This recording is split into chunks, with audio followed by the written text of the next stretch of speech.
Assalamualaikum dan salam sejahtera. Selamat datang ke channel Seorang Media bersama aku Kai. Macam biasa aku akan cerita pasal bola sepak tempatan. Kita dah sampai ke perlawanan ke-17 Liga Super. Macam biasalah aku akan recap perlawanan-perlawanan yang menarik, situasi-situasi yang menarik berlaku sepanjang perlawanan ke-17 ni. Untuk minggu ni aku sempatlah tengok game Melaka United tim pokok menentang pasukan JDT. Sebab aku predict tim pokok ni boleh bagi fight kepada JDT. So aku harap game ni menarik lah untuk ditonton. Tapi aku baru je buka TV, tengok-tengok Melaka dah kena dah 1-0.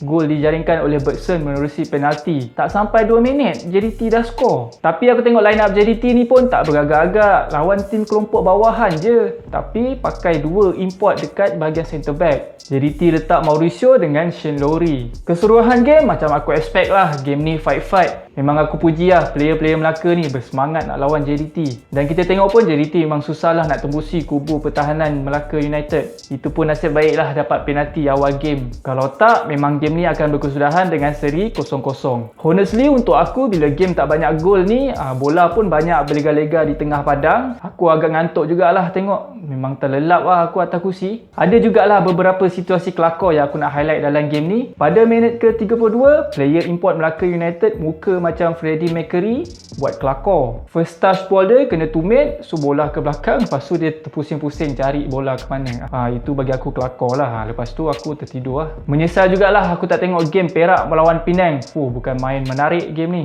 Perak sekarang ni yang dah berwajah baru, Coach Chong Yifat telah direhatkan dan tempatnya telah digantikan oleh pembantu dia sebelum ni, Syahril Nizam, sebagai coach interim sekarang ni. So kita boleh cakap Perak berwajah baru dengan semangat barulah sebab coach dah tukar. Dan hopefully taktikal diorang pun ada tukar sikit lah. Lebih fresh orang kata. Kenapa aku cakap game ni lagi menarik daripada Melaka lawan JDT tadi? Sebabnya seawal saat ke-9 Penang dah skor gol pertama diorang. Sekaligus gol yang dijaringkan oleh Rafael Victor ni diiktiraf sebagai gol terpantas sepanjang kewujudan Liga Super ni. Rekod ni juga telah melebuhkan rekod gol terpantas yang dibuat oleh Lord Fakri pada musim 2015 semasa perlawanan di antara Kelantan menentang Terengganu. Masa tu Lord Fakri skor gol pada saat ke-12. Lagi menarik, Rafael Victor ni walaupun dia pemain pertahanan tengah pasukan Penang, tapi dia berjaya mencipta hat-trick dalam game ni.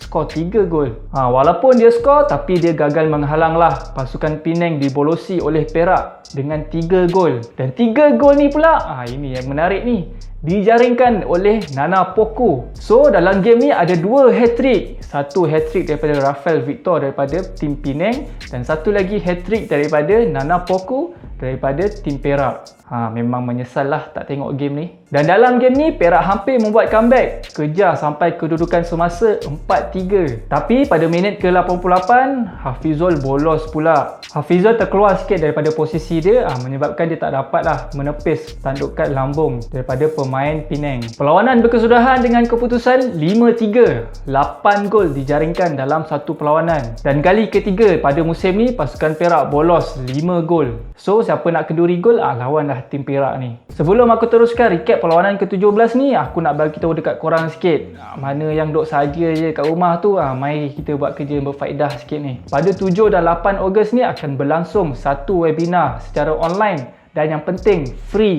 Dalam webinar ni, diorang akan bagi tips cara-cara untuk meningkatkan duit simpanan. Dan katanya, diorang akan bagi tips macam mana nak menyelesaikan hutang dan bina aset sebanyak 7 angka. So, siapa yang free, siapa yang duduk saja kat rumah menghabiskan boras tu, elok join benda-benda berilmiah macam ni. Link macam biasa, aku letak dekat description. Korang ketik, terus daftar. Okay, dah. Kita sambung recap perlawanan ke-17. Game seterusnya yang aku nak recap, perlawanan di antara Sabah menentang Kuala Lumpur City. Untuk game kali ni, KL terbang ke Sabah tanpa membawa penyerang utama diorang. Sebabnya penyerang import diorang, Kirien Nwabuizi, tengah injured sekarang ni, ACL. Second striker yang diorang ada, Safi Salih pula kena demam denggi. Dan diorang hanya tinggal seorang striker muda, Alif Safwan. Dan macam biasa, standard pasukan Liga Malaysia, diorang tak percaya player-player lokal. Diorang lebih percaya player-player import. Boyan Hodak lebih rela meletakkan Romal Morales di posisi striker. Kira off position lah untuk player ni sebab posisi sebenar dia adalah di attacking midfield. Bila meletakkan player bukan di posisi sebenarnya, pada aku benda tu tak efektif lah. Kita tengok je lah.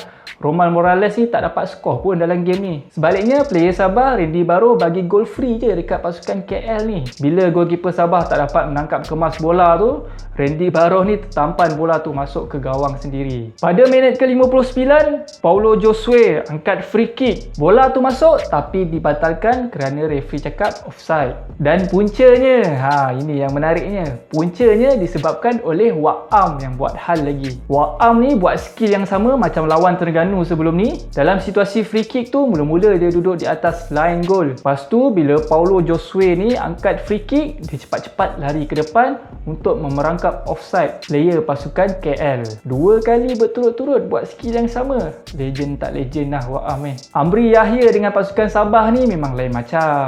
Gerakan-gerakan dia, lorongan-lorongan dia, passing-passing dia bersahaja je. Tapi bukan main power lagi. Hujung-hujung game budak-budak muda dah mengah, dah membongkok, tapi Wak Am ni still lagi steady. Sabah bernasib baik bila Levi Malinda skor free kick pada minit ke-65 dan perlawanan ni berkesudahan dengan keputusan seri 1-1. Untuk ranking Liga Super selepas perlawanan ke-17 ni, Terengganu akhirnya mendapat 3 mata lepas menewaskan PJ City. Jadi dengan kemenangan ni dapatlah rapatkan sikit jurang dengan pasukan JDT yang mendahului Liga. Kelompok bawahan masih dihuni oleh pasukan UiTM dan Perak. UiTM tu memang dah confirm lah terhumban ke Liga Perdana. Cuma pasukan kedua yang bakal terhumban ke Liga Perdana masih menjadi tanda tanya. Sebabnya tim yang berada di tempat ke-7 hingga ke-10 masih lagi berpotensi untuk turun ke kelompok hina Liga Super ni. Kalau leka dalam 5 game terakhir ni, silap-silap Perak boleh terselamat. Top scorer pula masih lagi lah fight Fedayo dengan Bergson. Sekarang ni dua-dua mengumpul 17 gol, masing-masing skor 1 gol dalam perlawanan ke-17 ni. Okey, itu saja untuk video kali ni. Assalamualaikum dan salam sejahtera. Bye-bye.